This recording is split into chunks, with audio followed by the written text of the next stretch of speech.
I don't believe men were created to be pawns in someone else's game. I believe we were created to be steward kings. Men under authority, yes, but entrusted with real responsibility. Not perfect men, but disciplined ones. Men who rule themselves, serve God directly, and refuse to live in fear.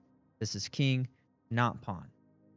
And throughout the series, we've walked through love, joy, peace, patience, kindness, goodness, faithfulness, and gentleness.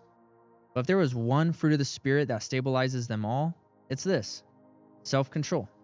Because without self-control, I think every other virtue will just collapse under pressure. A man, he may know truth, right? He may desire righteousness. He may even feel conviction. But if he cannot govern himself, none of it holds. Because most men, they think that their biggest battles are external, right? This is culture, politics, temptation, I guess just society at large, right? But the real war, that is internal. This is your impulses, your appetites, your ego, your anger. And for some of us, yes, even our fear. And if those rule you, then you're not really free. You're just reactive. And reactive men, they cannot lead. This is why Proverbs says, whoever rules his spirit is better than he who takes a city. This is Proverbs 16:32. Think about that for a moment, okay? Conquering a city is most certainly impressive, but conquering yourself is described as even greater than that, because external conquest without internal mastery eventually leads to collapse. And history proves this over and over again. You see men who have built empires but couldn't control their desires. They wind up losing everything. So let's talk about this for a moment, okay? Because as men, we know this. There's always a moment where late at night, you're alone, you're frustrated, angry, and then the impulses hit, to click, to indulge, to lash out, escape. And it's in that split second right there where you decide to either rule yourself or allow something else to rule over you. See, self-control, it lives exactly in that moment, not in theory, okay, but in decision. So let's go ahead and talk about appetite for a second and why it's a terrible king. Because basically, whatever you cannot say no to owns you, whether that is food, sex, attention, validation, anger, maybe even comfort for some of you guys out there. If your mood dictates your actions, you're not governing your own life. You are being governed, and stewardship requires authority over yourself first. This is honestly why culture trains men to lose control. Quite frankly, our culture, it constantly feeds appetite. This is endless scrolling, endless stimulation, endless consumption. You are literally told to indulge because, oh, you deserve it. Express yourself, follow your feelings. Scripture paints a very different picture, though, because it says, "For God gave us a spirit not of fear, but of power and love and self-control." This is 2 Timothy 1:7. So think about those three things again: power, love, and self-control. All three together. Self-control, ultimately, it's not suppression. And it's something that we need to clarify, because it's not like we're telling you to put your emotions on hold, okay? It's not pretending that you don't have any temptations. It's not denying the fact that desire exists in you, okay? It's simply governing it.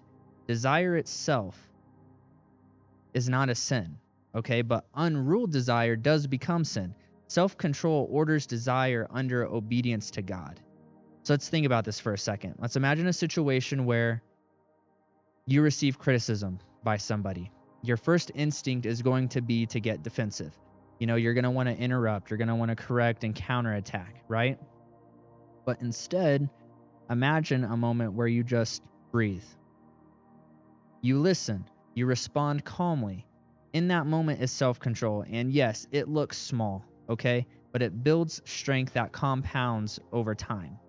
The other thing that we need to talk about real quick, and I hope we can be adults about this, is self-control and sexual integrity, okay? Because this is just something that, doing this video, it's unavoidable. So we're going to talk about it. Sexual discipline is one of the most primary tests of masculine self-control.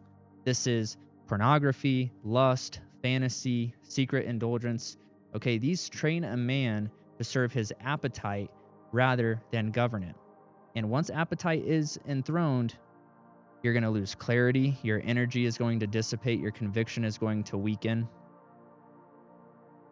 Ultimately, a man who is ruled by impulse struggles to see God clearly.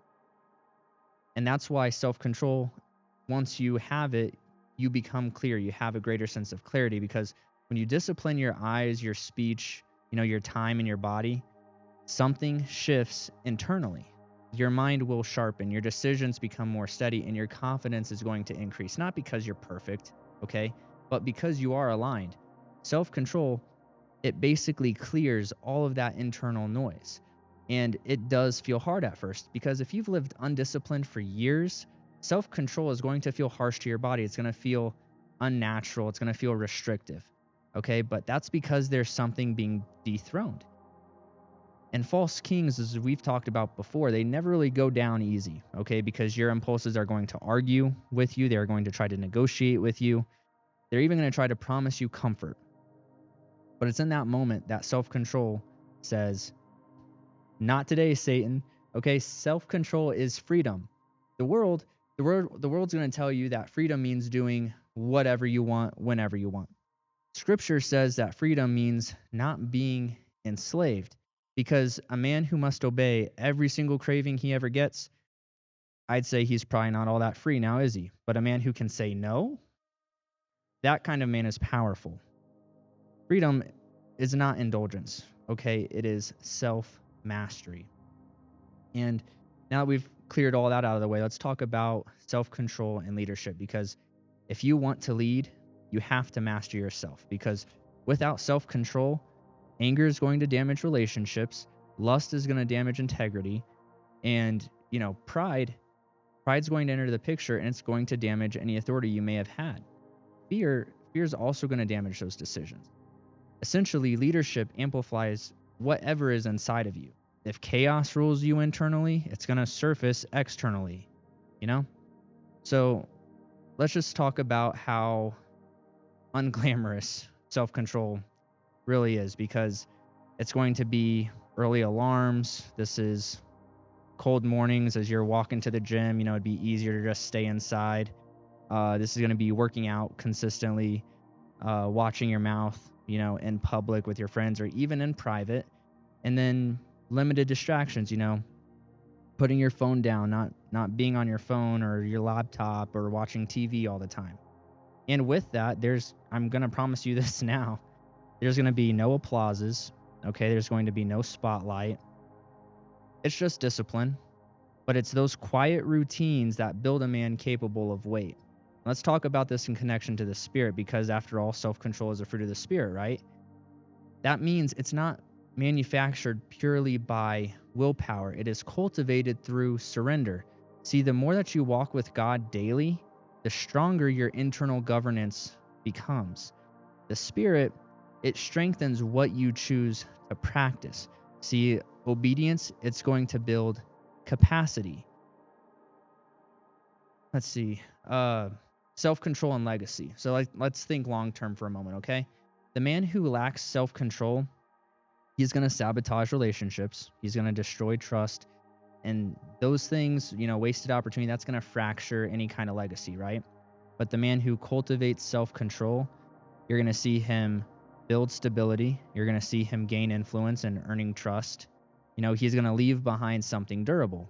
And the difference there is not talent, okay? It is simply just discipline. So here's the final internal question I want you to go ahead and ask yourself honestly.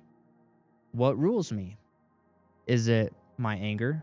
Is it my lust? Is it my comfort? Is it my validation? Whatever it is for you, whatever it is that you just cannot deny, that's what sits on your throne. And there's only one king that belongs there. Remember that. So self-control is not optional. It is foundational. It is the quiet daily decisions that you make to rule yourself so that you can serve God faithfully. It is strength without spectacle. It is discipline without applause. It is the kingship in private. And,